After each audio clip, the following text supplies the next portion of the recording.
Hello and welcome back. You remember when I was reviewing the Heroic, the new whiskey from the new distillery on Isle of Arran?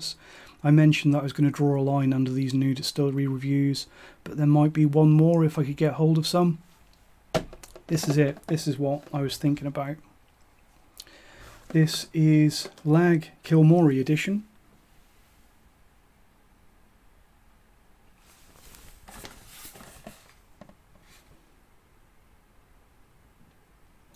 And I'm sure a lot of you are going to know that Lagg is a new distillery set up on the Isle of Arran by the same people that own and run the Isle of Arran Distillery. So Isle of Arran obviously needs no introduction. It's almost everyone at least likes the Isle of Arran. It's a great distillery that they've been around for coming up for 30 years now. I think 1995, I think that they were founded. And they're a distillery that does everything the right way. And it's very easy for the malt enthusiasts like you and me to really like them. So this new distillery that the Isle of Arran have set up, obviously it's going to expand their production, their capacity, but it's also said to be the peated style from Arran. So I believe that the plan in future is that going forwards, at the moment the Isle of Arran Distillery, they produce peated whisky for a certain number of weeks per year like a lot of distilleries do. But if what we've been told happens, then all peated whisky from Arran will be made at Lagg, and all unpeated spirit will be made at the original Isle of Arran distillery. Which, if it goes ahead, means that I'm guessing Arran Macri Moor, their peated single malt, may not be around for very much longer. And I know that a lot of people probably won't care about that. I always thought that it was pretty good. It was possibly a little bit more expensive than it should have been compared to certain things that you can get from Islay, but it was a good peated malt, I thought. So is this new whiskey from Lagg, this new peated whiskey, is it going to be a suitable replacement for the Macri Moor? If any of you are wondering, Lagg, with 2 G's, that's what this place is called. It's named after the very small village, if you can even call it a village, next to where they've set up this new distillery on the very southern end of the Isle of Arran. And I think Lagg is a really good name for a distillery.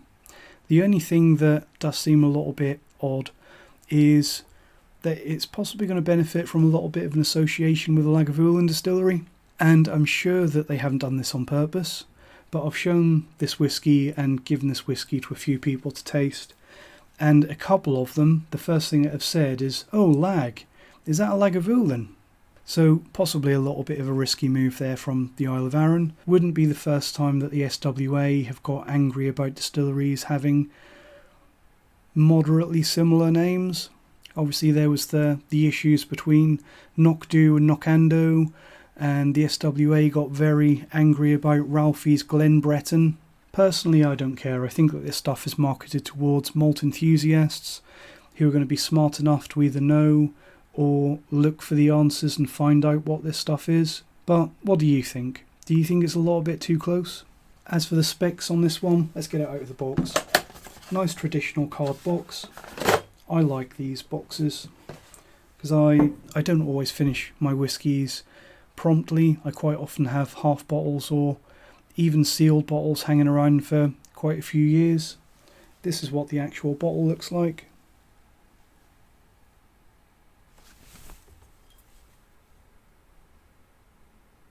So not too many details on there, but there's everything that you need to know, including the fact that this stuff is 46%.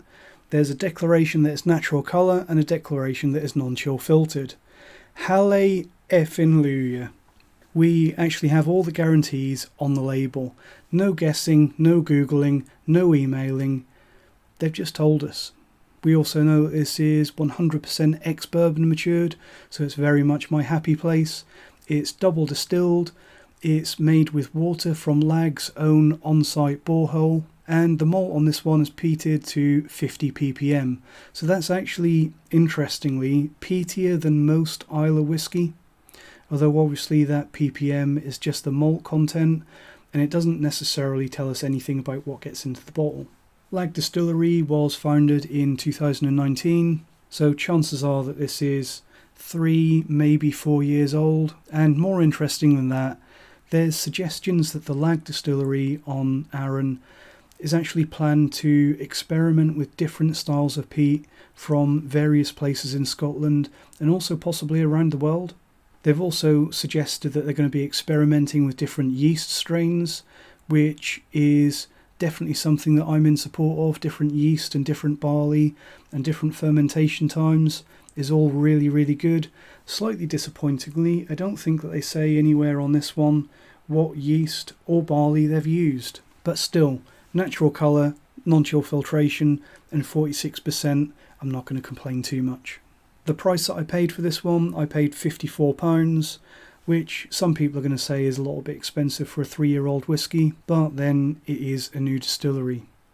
Although it's kind of not, because it's owned by Arran, and Arran is a company that's been around for 30 years, although it is a new building, run by the same people. So I still can't quite figure out if we're being ripped off there.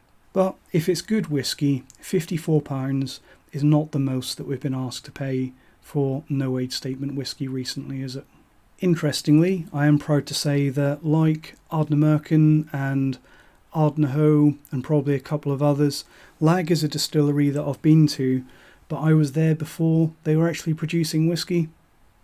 And Lagg Distillery, unless things have changed and there's another ferry, Lagg is just about as far away from the Isle of Arran Distillery at Lochranza and the ferry on Arran as you can possibly get. It's at the far southern end of the island, and Lagg is actually next door to a place called Kilmory as well. So if you're wondering why this is the Kilmory edition, that probably answers your question.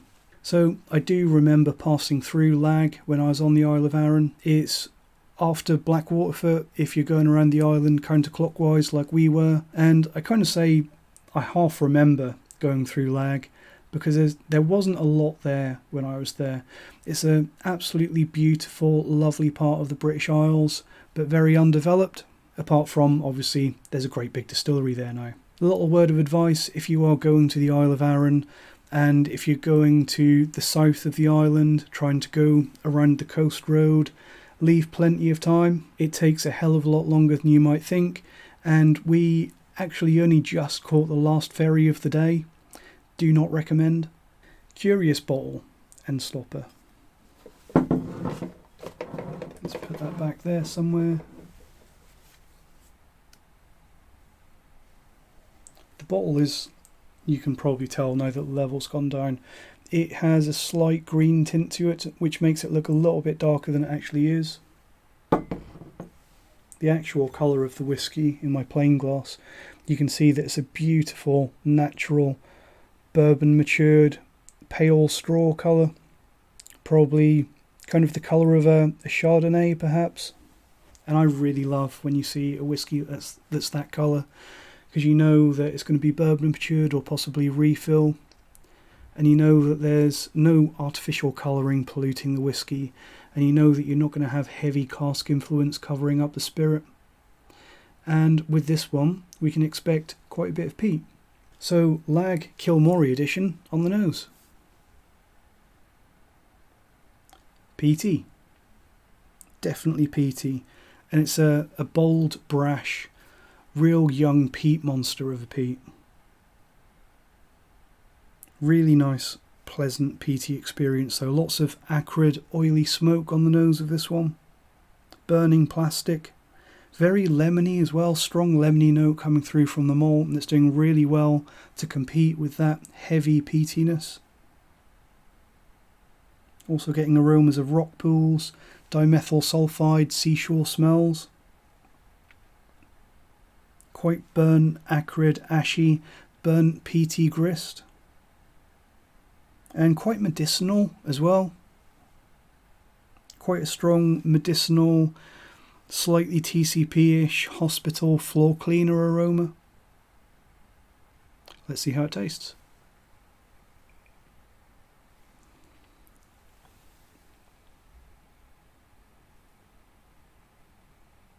On the palate of this one, again very peaty, smoky, ashy, a dry, smoky peatiness, and more of that lemony malt coming through, so kind of like smoked whole lemons. Quite dry and acrid as well, like a little bit of a cellophane note, some burning charcoal, and a little bit of a creamy bourbon cask note towards the end of the palate. I would say that it's quite a simple experience, but very bold and delicious. As for the finish, let's have one more sip. I think that finish is surprisingly long for just a 3-year-old whiskey. Long and burnt and ashy, charcoal, cereal gristiness, and a really pleasantly surprising amount of maltiness for such a young whiskey. I think that this is a fantastic whiskey, and this is probably one that I would buy again, even at £54. It's a really good young peat bomb. It's really the perfect young, dirty, peated whiskey.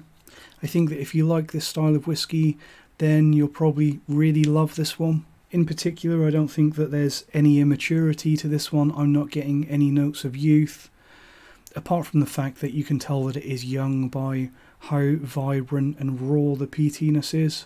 And obviously that bold, raw peatiness, obviously you would think goes a long way to hiding some of that youth. My only very minor criticism of this one would be that it is a little bit simple, but you kind of get what you pay for. When you buy a young peat bomb whiskey, you don't necessarily expect huge complexity, and I'd be inclined to agree with that you don't buy this whiskey for the complexity, you buy it for the boldness of flavour and those heavy peaty flavours. And when you consider quite how much flavour you're getting out of this, at least for this release, I don't care about the complexity or lack of that much. Another very slight criticism that I would have of this one that doesn't relate to the whiskey itself is the bottle, which is a little bit bizarre.